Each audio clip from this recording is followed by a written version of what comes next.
Well, how we doing today? IB Nation Sports Talk is up and running. Hope you're having a great day. I'm Sean Stiers, along with Jesse Stiers, and I know that a lot of people, a lot of our people are used to coming in and you get the Brian Driscoll / Ryan show, early in the afternoon, and then you come on here, and it's me with either Jesse or Vince, and the guys have been off the last couple of days with everything that Brian and his wife are going through with their dog. Hopefully things are going better here pretty soon, but we will try to pick you up and get you going here today. So, I don't know if Salty is being sarcastic with his nice Sean exclamation points, or just maybe he's just having a little fun because it's only 6:02 right now and we actually started on time tonight. How are you, Jess?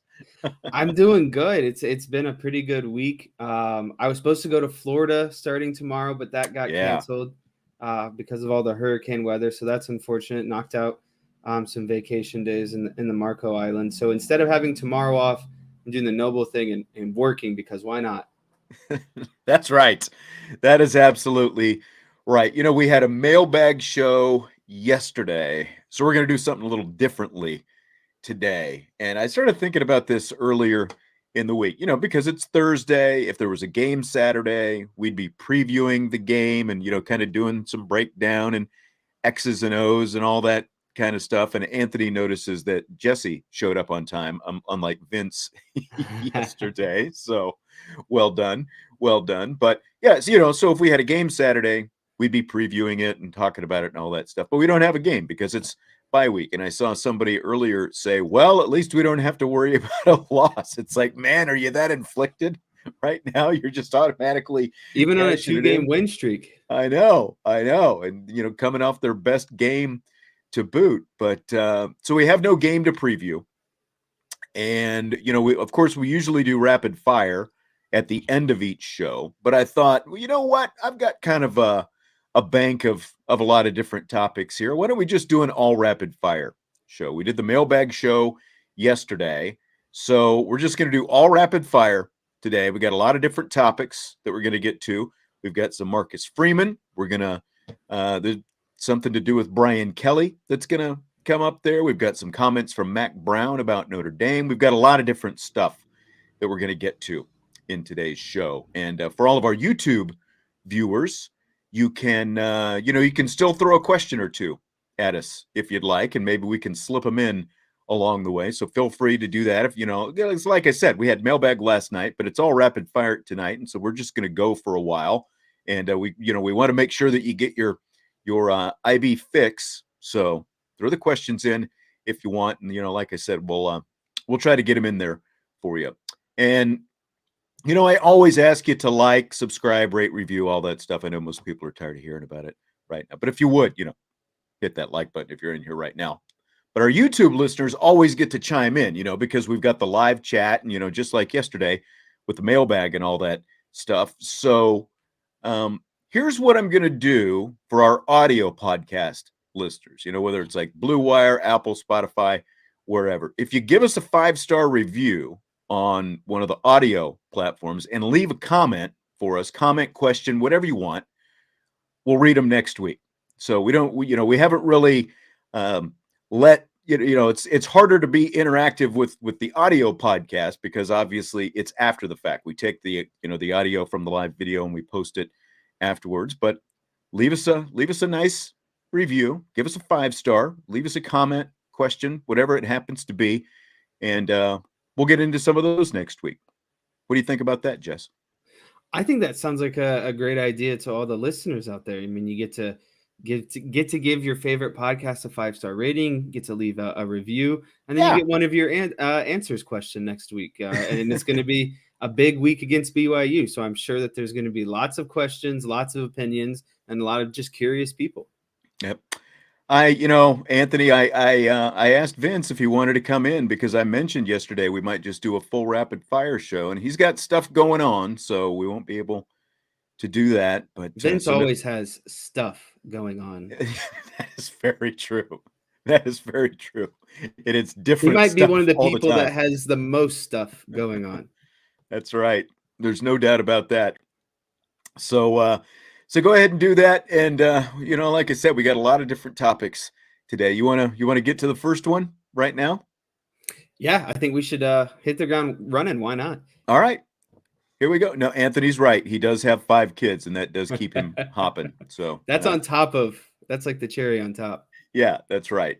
That's on top of like 2.5 full-time jobs and everything else that comes with it. But, okay, Jess, let's not waste any more time. Fill in the blank. The expectations for Marcus Freeman going into this first season at Notre Dame were blank.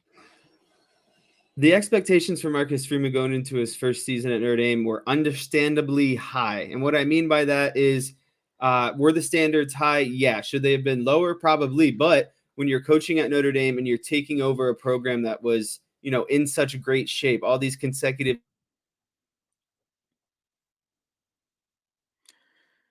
Uh-oh, it looks 10 like yep. All these consecutive, you kind of chopped there for a second. You froze up on us. All these consecutive what?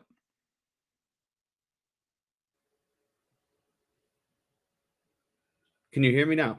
I can hear you now. I think he might have to go out and come back in. I'll just give my answer to this question. I think the expectations on Marcus Freeman were largely misplaced because the expectations that I think most people had for Freeman, they were largely based on things that had nothing to do with whether or not he could win on game day. Like for example, the success Brian Kelly had over the last 5 years, going 54-10. Like part of the expectations on Marcus Freeman were based on Brian and Kelly accomplishment with the last 5 years. The recruiting success that Freeman had, on top of the class, top of the classes in the country, one of the top classes coming into the season. I think that played into his expectations because he was doing so well and just all these things seemed to be going so well. Like the general kumbaya, good feel that he got after he was announced, combined with, the good riddance vibe basically that Brian Kelly had, on his way going, out of town. So I think that all those things played into the expectations that Marcus Freeman had. The bar was obviously set very high, and then just kind of what you were starting to say there, Jess, the fact that it is Notre Dame on top of all these other things even add to the expectations. Because again, Marcus Freeman found himself in a place that most coaches don't find themselves in, that none of the most recent coaches have found themselves in. That is following a successful coach and jumping in and, being a first-time head coach. Usually, it doesn't matter where you are. There are very few jobs where you get to come in and follow someone's success. You're usually following someone who did not do well, got fired, that kind of thing. So the bar is lower, but the bar was very high for Marcus Freeman coming right out of the chute. Yeah. So as I was getting into my very good response before, there seemed to be a hiccup in the internet, or as I think what did Steinley say? Yes, the Amish internet. That's exactly right. I don't know. I have really high speed internet. So you have some squirrels out there, like running on a little wheel for you, trying to keep it going. Yeah, I think I need to hire some more because obviously I'm not doing well. But yeah, the expectations were understandably high. And like I said, like I was getting into, understandably is like the outside perspective. Inside me myself, I would say that things have been kind of lofty for what we were expecting, but they're understandably high because of what you were talking about. The consecutive 10-win seasons, the University of Notre Dame, the national presence, the being on NBC every week. Like there's a lot of eyes watching. You're expected to do well. At any time that you don't, it's considered a failure. So thank you, Drunk Vigo. But the main thing you were talking about, and I think the hardest thing that Marcus Freeman has had to deal with is, one, he's a first-time head coach, and two, most of the time when you're starting out as a head coach or going into a new program, it's because, like you were saying, the bar is low. You're taking over a program that's underachieving, not doing well. And so right off the bat, just doing better than the last guy is considered, a success. But at Notre Dame, that's not even considered, the slightest success. It's, are we going to win 10 wins this season? Are we going to have contention for a national championship? Are we going to have contention for New Year's Six Bowl? Like the level is very, very, very high.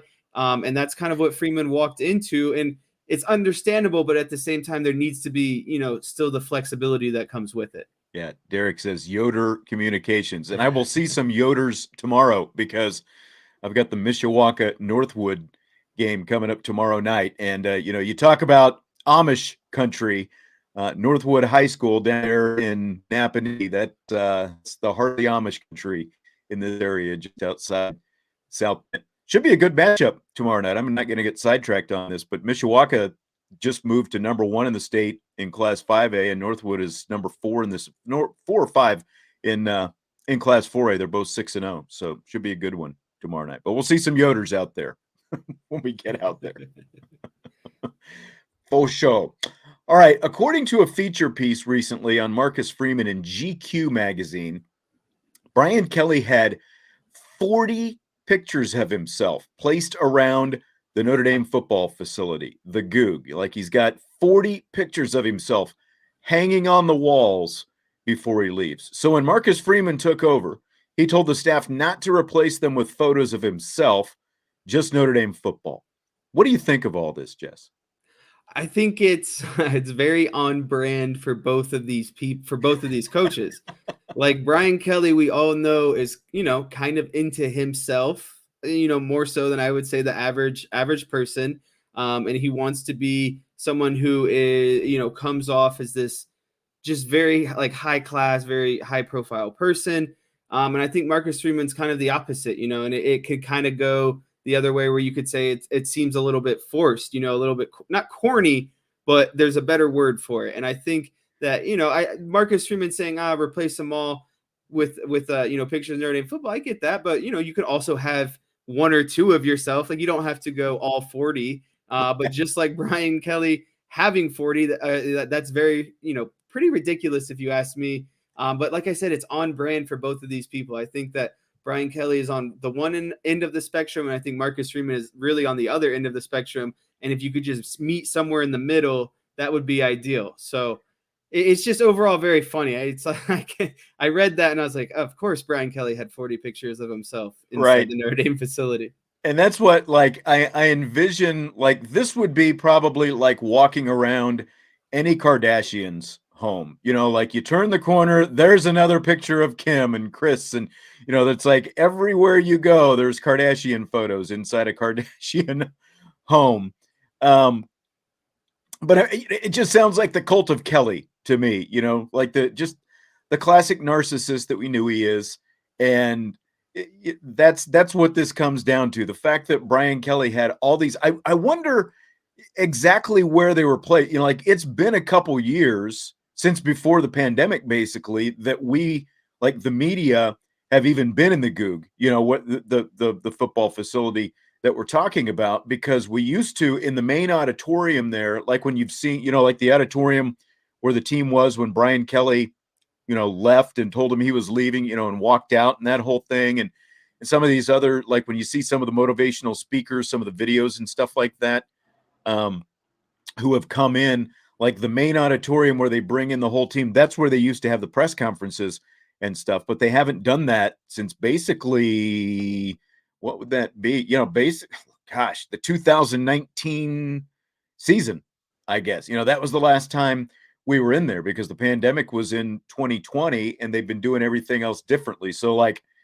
don't remember a lot of Brian Kelly photos around, like in the places that we were, but I'm wondering where these photos popped up, is it like Where's Waldo and that kind of thing around the Goog, it's like, here's another picture of Brian Kelly. But you're right, it's like very on brand for both, like self-centered narcissist on one time, or on the one hand, and someone who actually cares about someone other than himself on the other hand. So I guess at least they've got the latter now as their head coach. Yeah, and I would prefer the latter, obviously, for the obvious reasons. Yes. Brian Kelly is like Mike Gundy 40, says Tyler. He's a man. He's, what is he, like 60-some at this point, Brian Kelly? All right, here's a quote from North Carolina head coach Mack Brown after Notre Dame smacked his team around last weekend. Quote, All of us are trying to catch them. He's talking about Notre Dame, of course. They've got a great program. They do it right. They do it within the rules, and they're really good, end quote. Brown kind of was using that to set up the fact that Notre Dame has now won 26 straight regular season games against ACC teams. So fill in the blank. It's blank that Notre Dame has won those 26 consecutive such games against ACC opponents. It's complete dominance that Notre Dame has won those games, those consecutive games in a row. And I think it really speaks to all of the conference talk that everyone wants to talk about that surrounds Notre Dame of, oh, if they were in a conference, things would be different. The conference would, they wouldn't have as much success. Well, if my math is right, if you win all of these regular season ACC games, you're going to, I don't know, be in the ACC championship every year. So that means, for all these naysayers, Notre Dame would be playing in that conference championship every year that says that, that everyone says that they need to be playing in. So I thank Mr. Brown for coming up with that fact because I just didn't know, but it's such an incredible stat and it speaks to Notre Dame's dominance over the last, however many, that's got to be kind of a 3-year span that's got to go over. It goes all the way back to Miami in 2017. That was the last regular season ACC game they lost. Now, of course, they've lost to Clemson a couple of times in the college football playoff, but we're talking about regular season ACC games. It goes back almost 5 years. It'll be 5 years coming up in, I think it was November that game took place in 2017. And I didn't even realize it either. Like the 42 consecutive wins over unranked teams was something that I knew about coming into the season. And of course, that lasted not at all. The first unranked team that Marcus Freeman faced, unfortunately, they lost to. But this ACC streak is still intact. And I hadn't even thought about it until I saw this quote from Mack Brown, and he was talking about it. And it's kind of amazing to me that a head coach even knows that stat. Like that he would know that it was 25 consecutive going in, and now it's at 26. But, like a lot of our viewers are saying, ACC isn't very good. That's, what it says to me. And, that is part of it. That's, let's be honest. It's also part of why this ACC agreement has been pretty good for Notre Dame, because they get to play 5 or 6 Power 5 conference teams a year just with the ACC in there, on top of USC and Stanford and the games that they're going to play regularly. So they get to play a Power 5 conference, a conference that really only has one good team right now, one really good team. Although Pat Narduzzi at Pittsburgh would like to, tell you otherwise. Clemson is still it, and the fact that Notre Dame has been able to have that success, again, We've only seen one game against an ACC team now this year. We've seen some squeakers. The last 2 times they've played Virginia Tech, they have been very close. Remember Ian Book had to rally and score that touchdown at the end of the home game a couple of years ago. And then last year they had to rally to beat Virginia Tech on the road. So, that's one of those questions that I think Marcus Freeman kind of still has to answer himself is, can he keep that track record of success going more than just one game? But Mack Brown was very complimentary for that streak that the Fighting Irish have. Yeah, I think we can't, forget about also North Carolina State this season. They're another pretty solid team, but the counter argument for the ACC isn't very good. That's every conference. To me, the Big Ten is very front loaded, and the back end is, kind of easy outside of Ohio State, Michigan State here and there. Wisconsin here and there, Iowa here and there. And even then, Wisconsin, Iowa, Michigan State, they're never, they're never kind of competing nationally. So to me, every conference has their weaker end. And I think only about the top 25% or so is what you would consider, good teams. I mean, obviously, the SEC has more better quality teams in some of these conferences, but still, that streak is impressive no matter what. If it wasn't, every other ACC team or school would have that accomplishment as well. We'd be saying it about Clemson. We'd be saying it about Pittsburgh.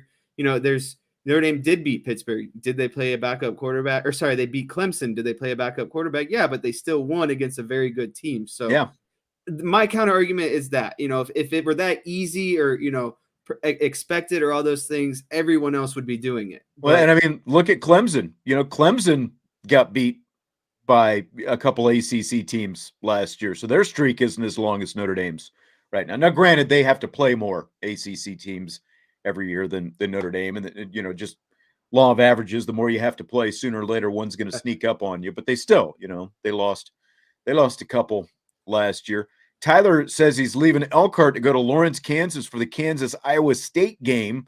Give him some spots in Lawrence to eat. One, I would say the wheel, like if you want some beverages and some pizza, you get some good pizza and beverage at the wheel. If you just want a good sandwich shop, Yellow Sub is a really good place to go. There's a couple Yellow Sub locations. There used to be one right across the street from where we lived at the top of the hill there in Lawrence. It's actually right across the street from the stadium. I'm not sure if it's still there because the last time we were there, you probably remember, just they were doing a lot of construction and stuff like that, kind of up around the top by the Union and all that. But there are a couple Yellow Subs, and the Wheel is a good place. Other than that, off the top of my head, I want to say there's a good barbecue place downtown, but I can't think of the name because it has been a few years. We only get back there once every few years. But those are like two spots going back to the college days that I can guarantee. Get the creamy crab if you like crab and you like creamy. The creamy crab sandwich at Yellow Sub was always my number one. So there you go.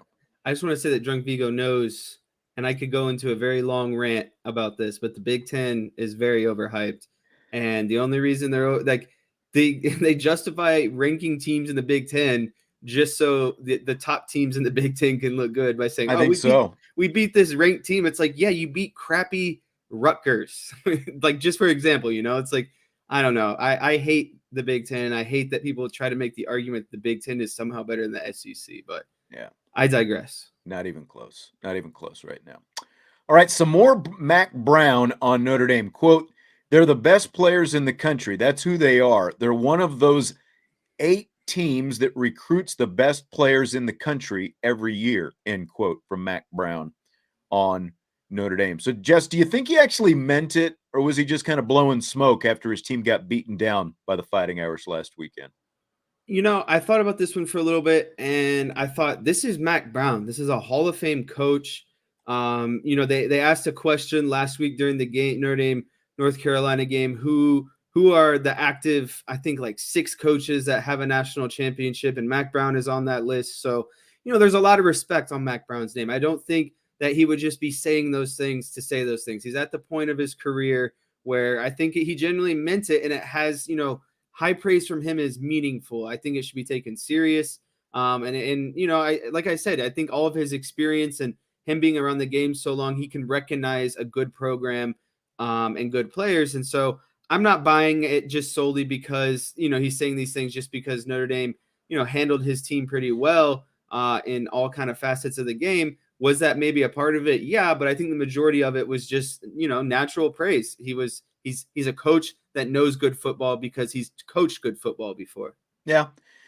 I think there's a little bit of both, though, still. I think part of it wasn't just like the heaping of praise on Notre Dame to heap the praise on Notre Dame. I think it was to remind maybe his alumni and, administration and those kind of things, like, hey, this is the team right there on par with Clemson. This is a team that's up there. They've got some of the best players in the country. That kind of stuff, kind of rationalizes a loss. But at the same time, like, all you've got to do is take a look at the recruiting rankings for the last few years. And, like, if you look at, I think it's what the last 3, he's right. Notre Dame is in the top 9 or 10. You get a little bit past that, and they've got around 15, 16 and stuff like that. But in recent years, and look at where Notre Dame is now, even though they've kind of dropped a couple notches in this current class with some of the decommitments, they're still up there in the top 8 right now. So he's absolutely right along those lines. But I definitely think it kind of, helps his case that he can say, hey, we didn't just lose to anybody. We lost to one of the top teams in the country. Just look at who they're recruiting, that kind of stuff. Doing their recruiting. Yeah, I mean, it's him. It's win, or I guess it's a win-win, like he gets to look like nice guy, and at the same time he's covering his tracks. Yep. And as Vigo says, make ND recruiting great again, bro. That's all you got to do, right? All right, Jess. With the length of college football games just shy of 3.5 hours long currently, the NCAA is considering restarting the clock after incomplete passes. And I saw Brady Quinn tweet this about it the other day. And there was a big article in The Athletic yesterday about this, things that are being examined. And Brady Quinn tweeted, for the love of God, just stopping the clock after a gained first down. There's another league called the NFL that seems to get it right. So, Jess, what would you do to pick up the pace of college football games? To me, that this is a very simple and obvious answer. There's two things I would do. During the game, I would eliminate, like Quinn said,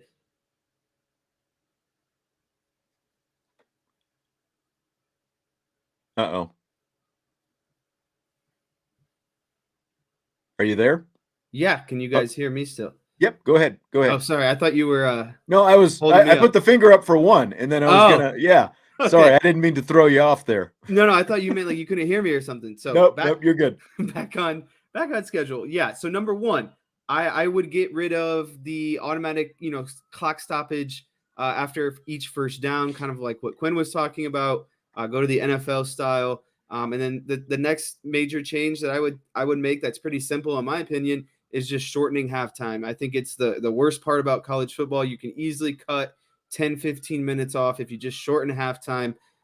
So yeah, those are the two things I would do. Outside of that, I think, there's a reason that the rules aren't the same for college and NFL, because one is amateur and one is professional. So I don't mind that there's difference in rules and that the games go a little bit longer. It's expected, but there are a couple of things that they could do to clean it up. And I think, just getting a first down shouldn't warrant a clock stop just because they're resetting the chains. And I think shortening halftime is another one, but obviously there's bans and all of that kind of stuff and different, alumni being honored at halftime. So there's, it's never going to happen. I don't think because of those reasons, booster money, recognition for that, the marketing kind of stuff. So to me, the real only change is just eliminating the clock stop after each first down. I think that would save a lot of time. And I would never stop the clock run the clock after incomplete pass. I think that's completely ludicrous. Well, like they would stop it, I think, long enough, kind of like after a first down, they would stop it long enough to spot it and then get it restarted right away, basically. I think that's kind of what they're alluding to. I think a lot of people, and again, reading this article, what you mentioned about halftime was in there. College halftime is 20 minutes. Doesn't it seem like it's closer to 30 minutes than 20 minutes? It always feels like 30 minutes.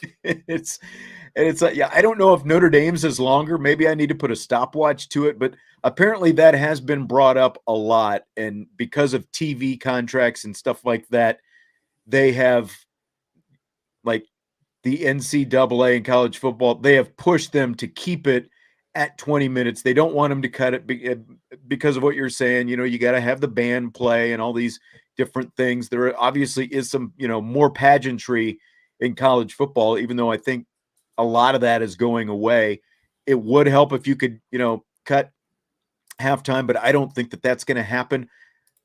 But just what you said, like, I think the biggest thing is after a first down, you don't have to stop the clock all the time. And the second thing, and I saw somebody else mention this, and it's already, kind of gone by in the scroll. I didn't get a chance to hit the star button. Tyler, though, says he's with Brady Quinn. The other thing is stop making every play up for review. And now apparently there have been, on average, fewer reviews so far this season. But at the same time, when in college football, you can, in theory, not just in theory, any play is subject to review, even though, we've seen plays that should have been reviewed that weren't reviewed. But when any play is subject to review, it bogs things down. And between that and the fact that you are stopping the clock after every first down, I think those two things would at least help. I would think that would shave some time off it.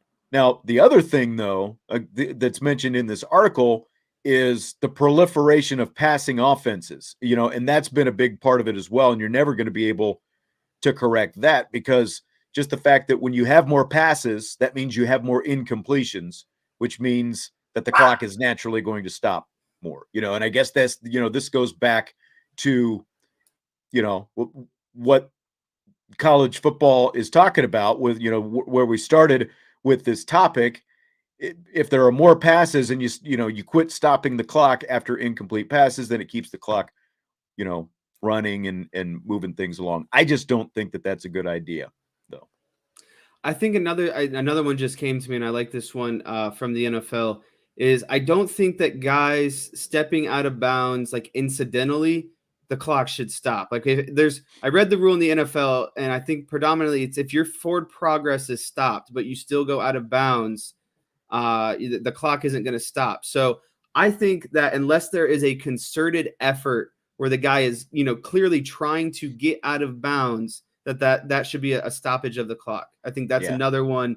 I feel like oftentimes there's too many times, plays on the sideline where the clock is being stopped, and it's just because the guy, he's not trying to go out of bounds. He's just incidentally, because of, play and that kind of thing, they're just going out of bounds. Yeah. John says long games don't bother him. The only thing he'd change is the overtime rules. Ball should be spotted at the 40, no first downs. Each team gets 5 plays total to score. I think the 40 might be too long.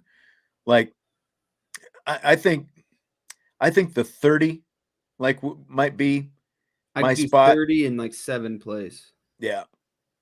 Yeah. That's probably a good idea. Like, put a max on how many plays rather than, you can pick up multiple, all these first downs and all that kind of stuff. But Stymie says, correct, stopping forward progress takes precedent. Try harder if you need to get out of bounds. Yeah, I would agree with that as well. So, it is funny, though, because we're so used to watching Notre Dame games as well on NBC, and those games have always taken longer on average than, if Notre Dame plays on ABC or ESPN, typically those games are going to be shorter than an NBC game, so it just, some of it depends on where you're watching, I think, as well. All right, Jess, we've got some college football lines this weekend, and somehow I forgot to include this one from Austin. Odds BYU covers tonight against Utah State, and well, that's, first and foremost, before we get into that, that's a great game for Notre Dame to just hang out and watch together as a team if they wanted to, because Utah State is a good run program. I think that's great film right before, you're on a bye week, and that's a great film of two good teams going against each other, and you're going against one of those teams the next week. But that's just a side note. Yep, that's right. Caden, sorry to hear about your dog named Teo. He said he had to put him down. He was battling cancer. We are thinking about you and praying for you and Teo as well. Sorry to hear that, my friend. I saw something here. Somebody was still chiming in on the takes 3.5 plus hours to play 60 minutes of 10 to 20 second bursts. That's a good point, Larry. When you boil it down that way, they've got to find a better way. All right, we do have some college football lines, though, for this weekend. What is the spread of that BYU-Utah State game? Does anybody have it off the top of their head? I don't have it with me. Do you have your app there, Jess? I am looking right now, and I got Utah State confused with Utah, so not as great of a game as I thought. Not what you thought it was going to be. Yeah. The spread is 26 points. Ooh. BYU is favored by 26 points. Man, forgive me, everyone. I really thought that I thought about Utah and not Utah State. It's been a long Thursday, okay? That's all right. I've been up since 5 a.m. 26. That's a lot of points. I don't like to touch games that are that have a spread like that myself. I don't know about Something's you. fishy with Cincinnati and Miami tonight. Cincinnati is favored, and the Dolphins are 3-0. Oh, Bengals, I know yeah. I switched to NFL, sorry, but we got onto spreads, and Bengals are like a 3.5-point favorite just because they're the home team. It's really weird. So I would definitely take that Dolphins line. I know I did.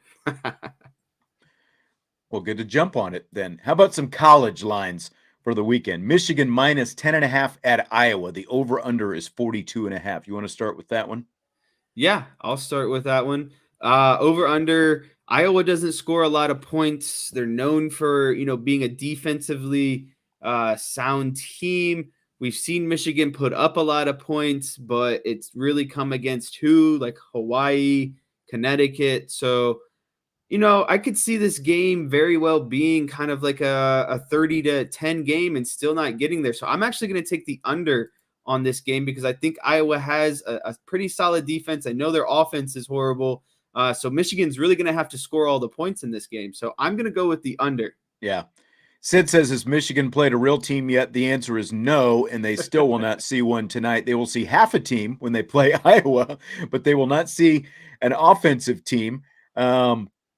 Yeah, I like Michigan giving those 10.5 points, and I like the under on this as well. Again, the under or the over-under is 42.5.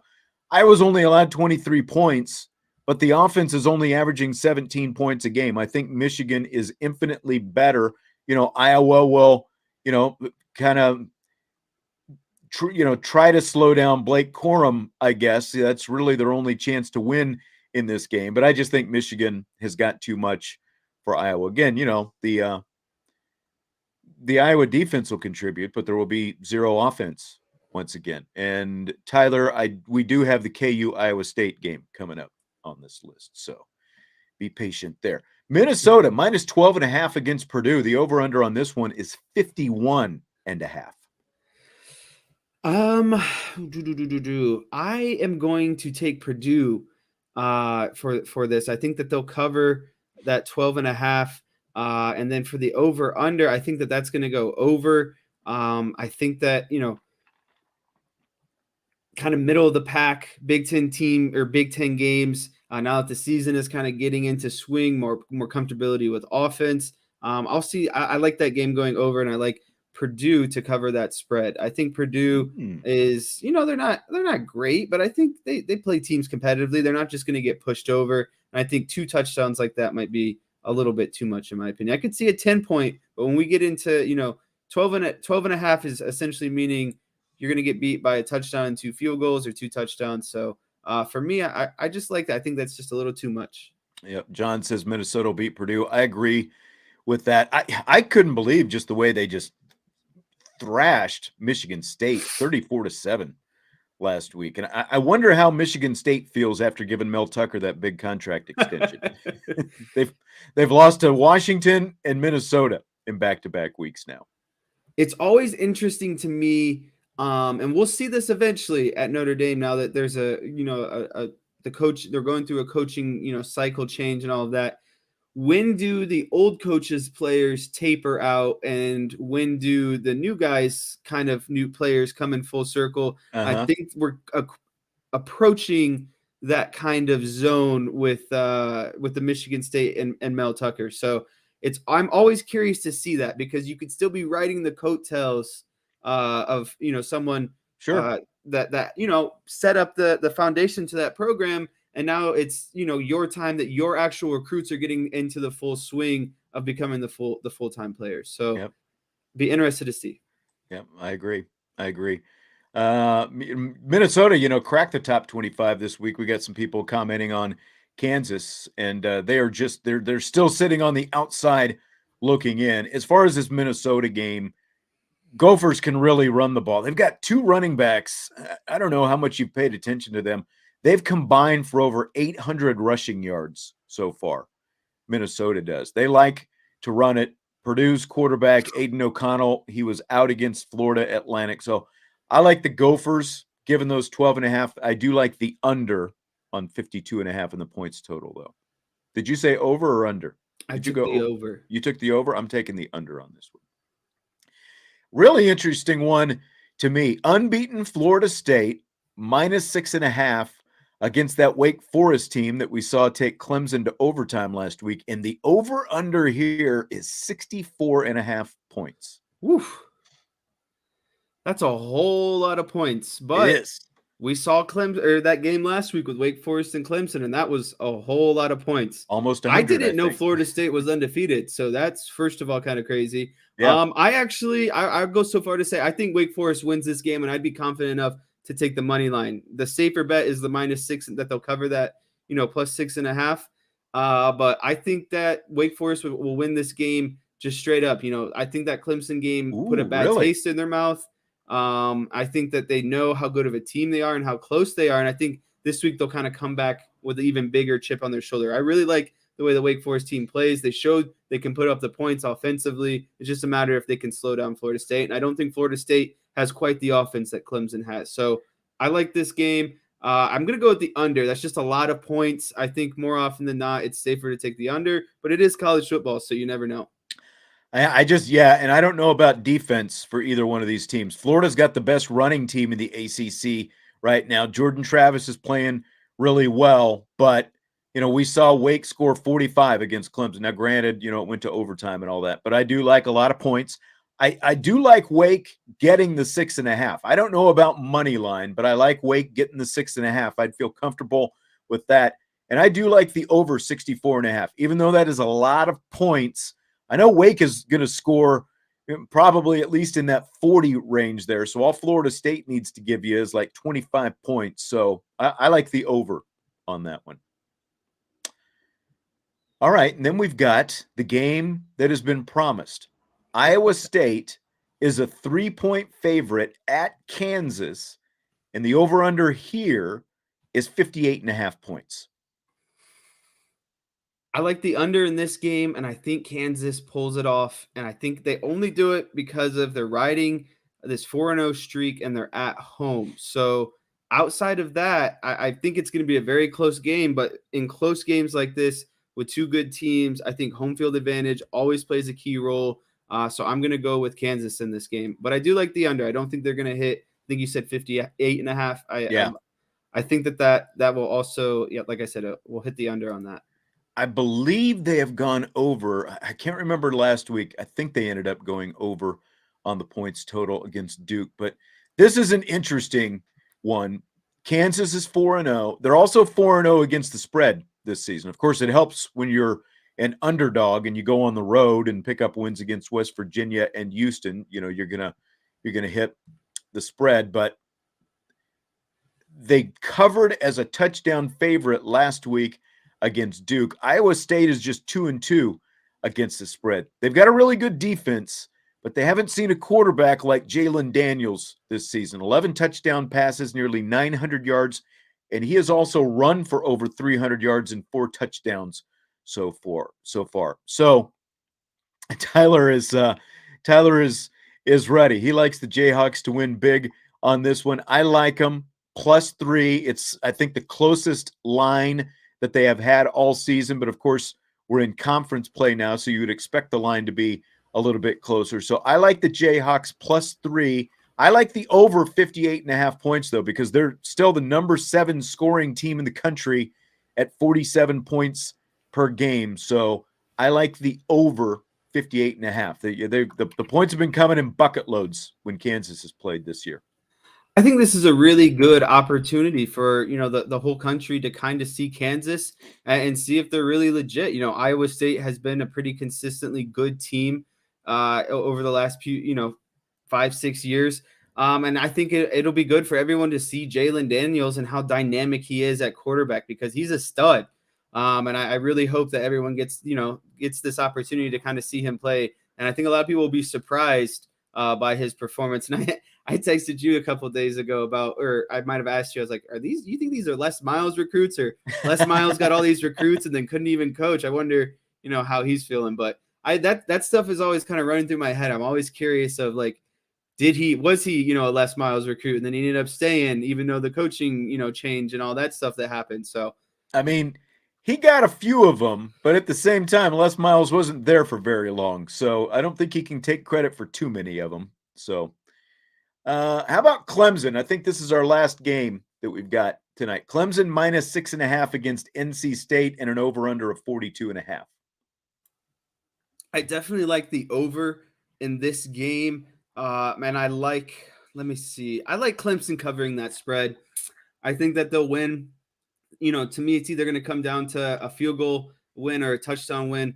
So I'll go with that Clemson will cover that. I think that, yeah, Clemson covers. They'll have kind of maybe a wake-up call defensively after what happened with Wake Forest last week.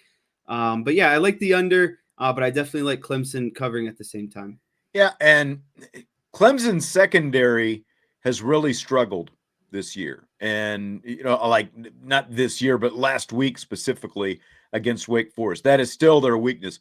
What I wonder about is what are the conditions of this game going to be? Is it going to be like when Notre Dame went to Clemson a few years back or went to NC State a few years back? Is that what it's going to be like, the remnants of Hurricane Ian and all that stuff? That's what I wonder, because obviously if it's like that, then Clemson's secondary doesn't really matter. But, but I think it'll keep the game a little bit closer though as well. I do like Clemson to win. I like NC State getting the 6.5 though, and I like the under on the points. Again, I'm kind of assuming that the weather is going to be garbage, but that's my line of thinking for this one. I definitely forgot that the weather would be a factor, so I would 100% smash that under with that kind of weather rolling through. Yeah, I guess, again, might have to wait and see what it looks like Saturday by the time, everything rolls around. But like Michael said, the weather is going to be atrocious, and I think they've still kind of got some of that rolling through there. Brian says, FYI, Aaron Judge went deep last night, and you are right, and we will be touching on that here in just a second, because after all, this is rapid fire. If you had your pick, Jesse, which current college football head coaching vacancy would you say is the best? Georgia Tech, Nebraska, or Arizona State? To me, this came down to Arizona State and Nebraska. I thought about it on a different, obviously I think Nebraska has more of the historic background, the success over the years. But I would say right now, Arizona State would be more appealing. And I think it's just more appealing because it's more appealing to recruits. I feel like as a head coach, you'd have a better time getting, recruits out there, because who doesn't want to be living out in Arizona, playing football where it's constantly nice weather? Arizona, the state, the college is known for other reasons outside of football. Partying? A lot of partying, a lot of pool parties, which means, a lot of attractive women. I think for that reason, it's more appealing to the recruits, and it'd be more appealing to the head coach, because who wants to play, at Nebraska later in the season when it's cold, that kind of stuff. So I think it's going to be Arizona State, and I wouldn't be surprised if Urban Meyer, at least considered going out there. But there's another big reason that I would go with Arizona State, and I think it's because I think it's easier to have success in the the Pac-12 than it is the Big Ten. I think the Big Ten has some juggernauts towards the top, while the Pac-12, it's like constantly cycling who that juggernaut is. So it could be your year, really any year. It's easier to kind of get to the top in the Pac-12, in my opinion. So for those reasons, mainly the conference reason, I think that the Arizona State job would be more appealing. And you throw in the nice weather. Yeah, but it's 120, but it's clean air, and you get used to it. It's not that humid, thick air. I was out there in the middle of July. I loved it, had a good time. But yeah, I think those things play into it, and that's why I would go with Arizona State. Yeah, I have always thought that Arizona State is this sleeping giant, because you don't have, your academic restrictions are basically minimal. The weather that you talked about. Now it can be extremely hot, and it does still get extremely hot. But because of some of the things that you outlined, I mean, it's, again, it's not Notre Dame or Stanford or, USC even, or one of those. You're still close enough to Los Angeles that you would think that you would be able to recruit Southern California pretty well, but for whatever reason, no one's ever really got that Arizona State thing rolling. To me, because of a lot of the things that you talked about, it's a better job than Nebraska because Nebraska just does not have the recruiting base to draw from. It's so different now compared to 35, 40 years ago when Tom Osborne had that thing running, when all you had to do was go out and, pluck some offensive linemen off the cornfield. And then, he would go to California and Los Angeles himself and pluck a couple running backs and run that I formation. And that's how they won. But you can't win with that kind of football anymore. And so for that reason, I just, Nebraska historically, obviously, is a historic program with national championships and all that. But we're going on, like, I'm trying to think, it's been since right around the time you were born that Nebraska last won a national championship, and they haven't been relevant for more than 20 years now. So I don't think that it's that great a job. Georgia Tech is obviously in a very recruiting rich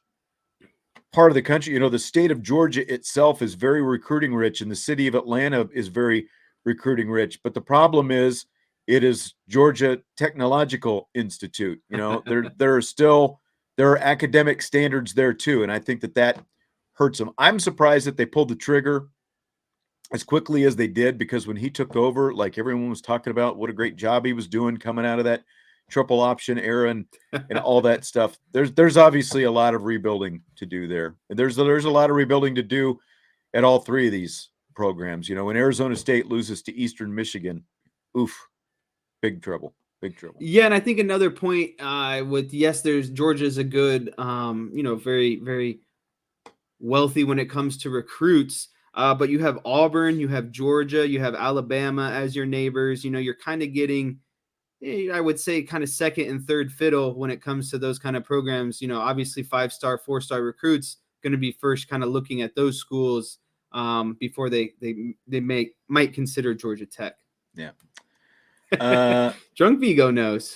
Tyler with a super chat. He's going to put us on the spot now here tonight.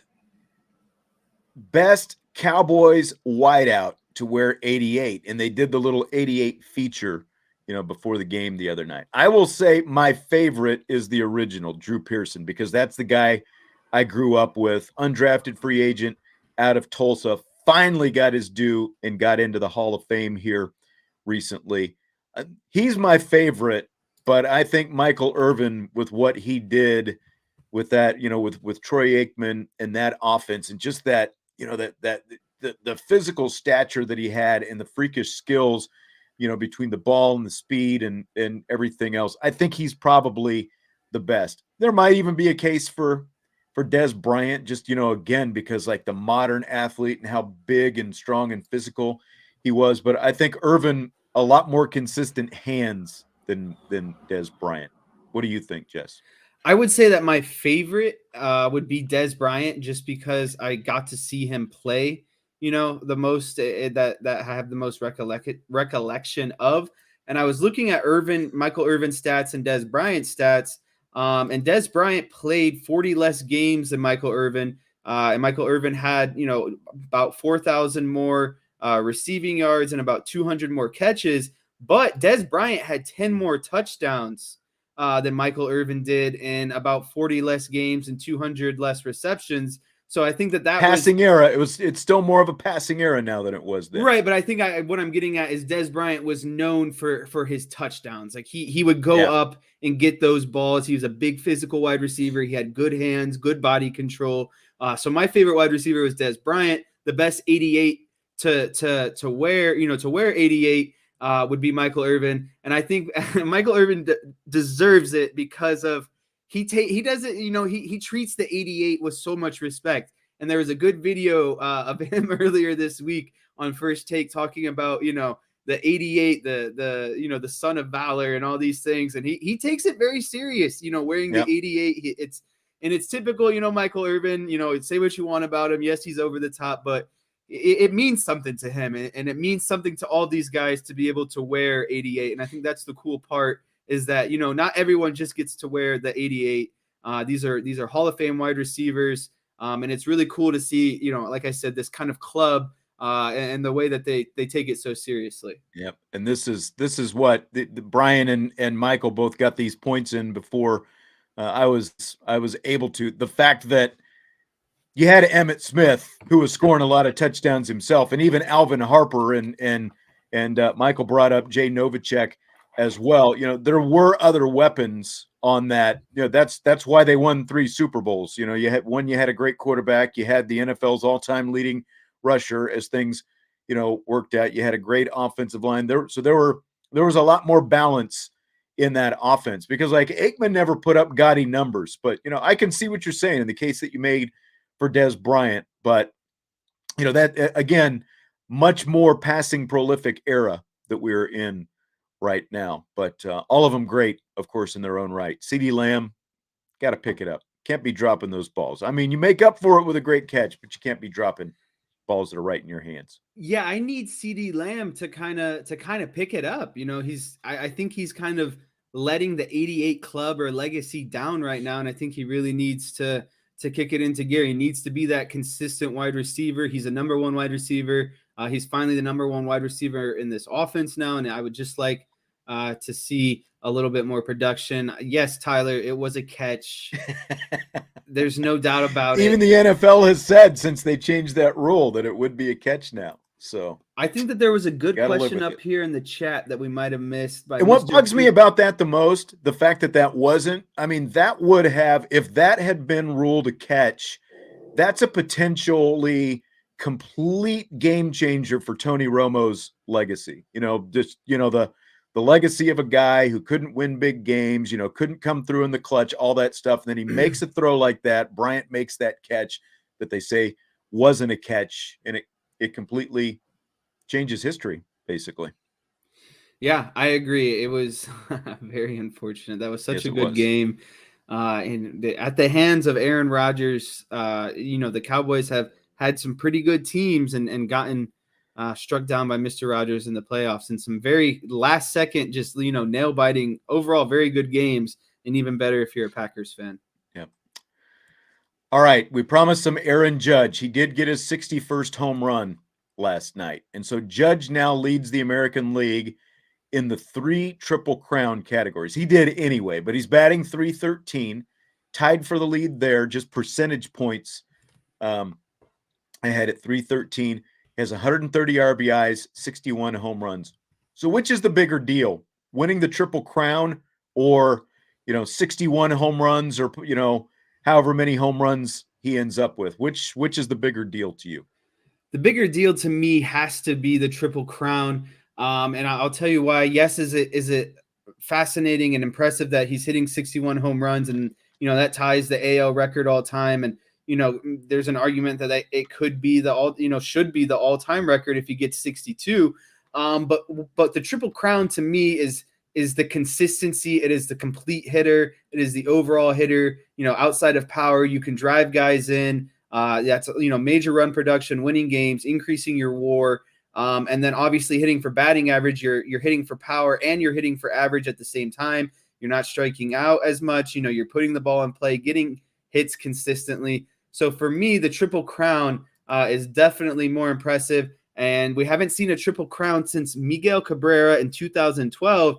And I'm going to ask you, do you know who won before Miguel Cabrera and what year it was? I do. The year of my birth, 1967. Carl Yastrzemski was the last one before that. And, you nailed all the points on this. The Triple Crown, one, nobody hits for average anymore, especially power hitters. And for a guy with 61 home runs and counting to be leading the American League with a .313 batting average as well is amazing. And, now granted, he's walked, he had been walking a lot more recently, leading up to finally hitting that home run. He walked 4 times the night before against the Blue Jays, so that helps him out. I wonder now, because of the Triple Crown, because they had him there in the leadoff spot, to get him more at bats for, more chances for home runs, if maybe they drop him down a couple spots in the order to help him out with a batting average, like to take away some of those at bats, basically. I don't mean that in a bad way by any means, but that could help him out. You know what I'm saying? Like the fewer at bats you have, the better chance you have to keep that batting average up. Yeah, I mean it's just basic math. The less opportunities, the better chance that you have at not hurting your batting average. But to me, the Triple Crown is like one of the most impressive feats. It is in sports, because you're leading in every offensive major category, to hit for power, to hit for average, to hit with the consistency, to be clutch, to drive guys in and have the RBIs. It's really, really hard. And I don't think that, there's a stat kind of similar in really any other sport to show kind of the dominance that's on display. So, as much as I don't like the Yankees, I really respect Aaron Judge. He balled out this year in a contract year. He said, I don't want the money. I'm worth more than that. And he's potentially going to set the AL record in home runs. He's potentially going to be the Triple Crown winner. And that is the definition of betting on yourself. So, hats off to Aaron Judge. Fred says, Phoenix is a great city. Going back to that, I lived and worked there for over 30 years, originally from South Bend. If you were here for a few days in July, you can't appreciate the heat like it's a furnace. Yeah, I mean, I think as long as you're around a swimming pool at that point, you're probably feeling pretty good. Yeah, I mean, when it was 100 degrees at midnight and I was standing outside the bar, I was like, wow. Feeling it. We're not in Indiana anymore. Nope. So here's what Roger Maris Jr. had to say after watching Judge tie his dad's 61-year-old American League record last night. Quote, Judge should be revered for being the actual single-season home run champ. I mean, that's really who he is if he hits 62, and I think that's what needs to happen. I think baseball needs to look at the records, and I think baseball should do something, end quote. So what do you think about that, Jess? So there's a lot of layers to this question. Yes, there are. Because if you make something the precedent, then you have to go back and erase a lot of things. And then I had this conversation with someone the other day. Do steroids help? Sure. But do you still need to get your hands there and square the ball up and hit it right on the barrel? Sure. So if you're doing those things, do the steroids help the ball go farther? Yeah. Sammy Sosa also had a corked bat.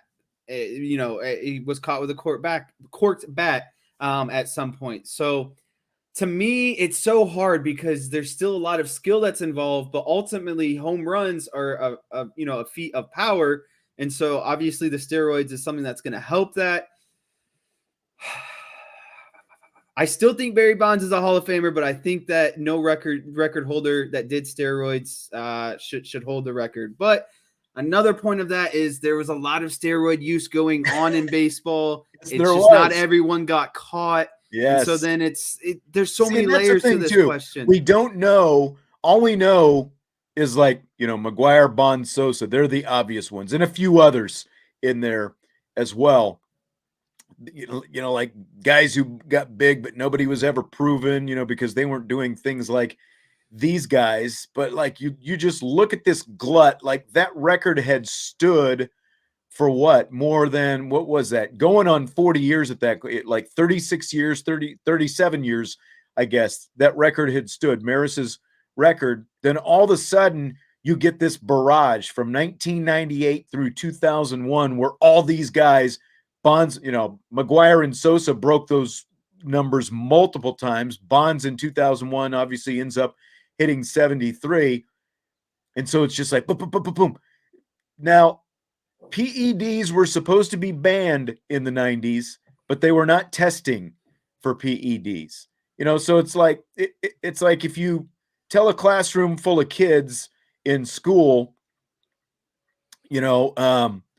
put your phone, you don't have to put your phones away, but you're not allowed to use them on the test. And then you leave the room. Well, guess what's going to happen? They're going to use the phones to find the answers on their test as soon as you leave the room. You've got to monitor this. And that's what, baseball finally figured out in 2003. Hey, we actually need to test for this if we're going to ban PEDs. And lo and behold, guess what? All the home run totals went down. I think it's 8 or 9 times since 2003 has 50 home runs even been hit. And, Judge has done it a couple of times. Giancarlo Stanton has done it a couple of times, and, some other guys in there as well. So it's all on baseball, because they were more than willing to accept this, because it brought fans back through the gates after the strike. It brought fans back to baseball. I think these guys, if you're going to let these records stand, they should be in the Hall of Fame, or, at least Barry Bonds should be in the Hall of Fame. Mark McGwire probably deserves to be there as well for what he ended up hitting. But at the same time, go back to when Mark McGwire was in Oakland. Everybody knew he was on the stuff, him and Jose Canseco back in the late 80s. But again, nobody was testing for it, and they got away with it for as long as they did. So if baseball was willing, to turn a blind eye, then they deserve to have those records. But I do think that it's cool that the American League record stood for as long as it did. 61 years the record stood, and now here you've got. I kind of feel bad for the Marises, because maybe Roger Maris Jr. was just saying what you were saying the other day. Mark McGwire is just a jerk, and he just likes Aaron Judge better, because remember, the Maris family had to sit through the whole McGwire-Sosa chase as well. They had to sit there, and, just like they had to sit there for a week in New York watching these games. So I kind of feel bad for them, but I do think that it was very interesting that Maris Jr. came out and basically was laying salvos at Major League Baseball. Fill in the blank on this next one. It's blank that a guy named Frankie Lasagna just missed catching Aaron Judge's home run ball last night while he was wearing a baseball glove. One word: disgraceful.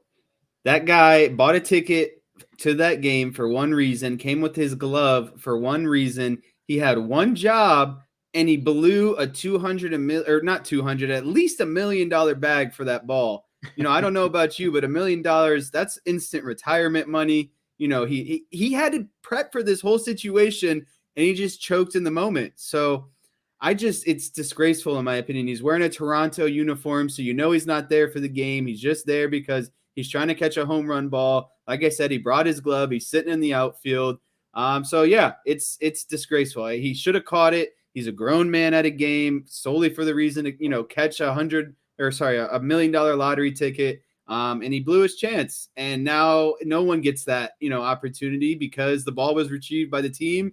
And, I'm not saying that, that the Yankees, have to pay someone out, but I think it's cool when someone does get that. I think it's cool when they go through the bartering system, but now it's just very anticlimactic. The Yankees get the ball for free. And they don't have to empty their pockets at all. Yeah. So Frankie Lasagna apparently owns an Italian restaurant. Shocker. in Toronto. He goes to the game and the ball clanks off his glove. If you're I think you said it. If you're going to show up at a Major League Baseball game and you're going to sit out there and you're going to have your glove and you're still going to drop it, you should be banned for at least a year from ever coming back to the ballpark. Now, I'm serious, somewhat facetious, but still, you should be banned for a year. If you harsh. Come on, you've got to make that catch. And he was killing himself after the game. I would be too. I wouldn't be sleeping for a week at least. That's so much. You know how much he could have got for that, right? And at the end of the day, he says yes or no, so he could call their bluff for a long time and get probably a lot of it out of it. We are not. Marshall says, is this that D-bag that catches 1 million baseballs and sells them back to the players? No, this is a completely different guy. I've seen that guy. These two guys look nothing like each other. This guy got his glove on the ball, and it just bounced off his glove and into the bullpen. The bullpen guy picked it up and off to the Yankees it went. You've got to make that catch, man. If you're going to show up at a ballpark wearing a glove, you got to make that catch. And yeah, that's right. And a jersey. You got to make that catch.